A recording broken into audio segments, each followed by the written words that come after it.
رانا صاحب میں کوئی مقرر نہیں، مگر ایک بات ضرور کرتا ہوں اور کرتا رہوں گا کہ ہم سب مرتے دم تک اپنے رب کا ہر سانس کے ساتھ شکر ادا کریں، تو ہم اس کی ایک نعمت کا شکر ادا نہیں کر سکتے کہ اس نے ہمیں اپنے پیارے محبوب کی امت میں پیدا کیا۔ اس رب نے تو اپنی نعمتوں سے ہمیں بھر دیا اور اپنے پیارے محبوب کی امت میں پیدا کر دیا، تو کیا ہم اس کے پیارے محبوب نبی پاک حضرت محمد مصطفیٰ صلی اللہ علیہ وسلم کی تعلیمات پر پورا اتر رہے ہیں؟ یہاں پہ اکثریت پڑھے لکھے لوگوں کی بیٹھی ہے۔ کالج سکول میں دو چیزیں ہوتی ہیں پاس ہونے کے لیے، ایک ہوتی ہے تھیوری اور دو ہوتے ہیں پریکٹیکل۔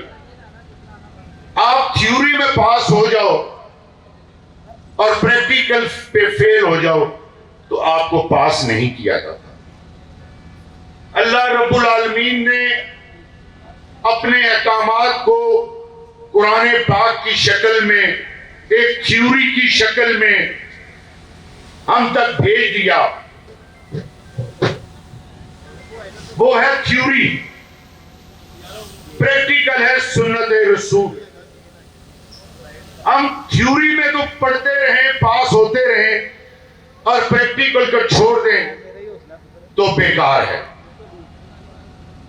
اس کا کوئی فائدہ نہیں۔ میرے پیارے محبوب نے دو چیزوں کا، جس کا میرے اللہ نے بھی ذکر کیا، حقوق اللہ اور حقوق العباد۔ میرا رب کہتا ہے اور میرے پیارے محبوب نبی پاک صلی اللہ علیہ وسلم کہتے ہیں کہ حقوق اللہ وہ ہے جو تم پہ فرض کیا گیا، نماز، روزہ، زکوٰۃ، اس کو معاف کرنے کا اختیار تو میرے رب کے پاس ہے، مگر اے بندے حقوق العباد کی معافی میرے رب کے پاس بھی نہیں۔ 5 وقت مسجدوں میں تو جائیں، مسجدوں میں کی ہوئی وہ عبادت باہر دنیا میں اس کا کوئی نمونہ نہ ملے تو پھر وہ عبادت نہیں، عادت ہوتی ہے۔ اس عبادت کو دنیا میں بھی ایسا نمونہ بنا کے دکھاؤ کہ اس کی مخلوق بھی تم سے متاثر ہو، جس طرح آج یہ محفل سجا کے رانا اشفاق نے یہ ثابت کر دیا۔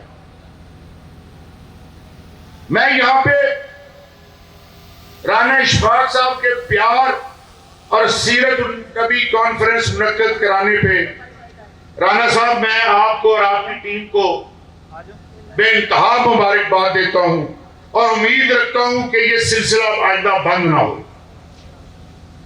میرے بھائیوں، پیارے محبوب نبی پاک حضرت محمد مصطفیٰ صلی اللہ علیہ وسلم کے پاس جاؤ تو ذکر ہوتا ہے خدا کا، اور خدا سے رجوع کرو تو وہ ذکر کرتا ہے اپنے پیارے محبوب محمد مصطفیٰ صلی اللہ علیہ وسلم کا۔ اس کا مفہوم کیا ہے؟ اس کا مفہوم ہے کہ زمین سے ایک آواز جاتی ہے آسمان پہ، لا الہ الا اللہ، اور آسمان سے آواز آتی ہے زمین پہ، محمد رسول اللہ۔ میں آخر میں صرف ایک التجا کروں گا کہ خدارا حقوق اللہ کے ساتھ حقوق العباد پہ بھی زور دو۔ جس طرح میرے پیاری شیخ وحید نے کہا جھوٹ بولنا چھوڑ دو۔ شیخ وحید صاحب اس معاشرے کا حصہ بن چکا ہے۔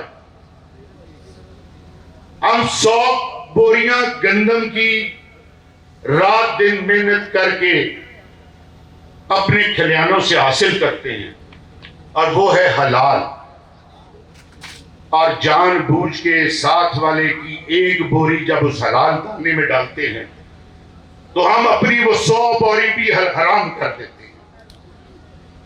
اگر ہم جھوٹ بول کر زیادہ منافع کماتے ہیں تو ذہن میں رکھیں کہ پھر برکت نہیں رہتی۔ آج جو ہماری حالت ہے، ایک دور تھا کہ گھر کا ایک فرد کماتا تھا، 10 کھاتے تھے اور بچت ہوتی تھی۔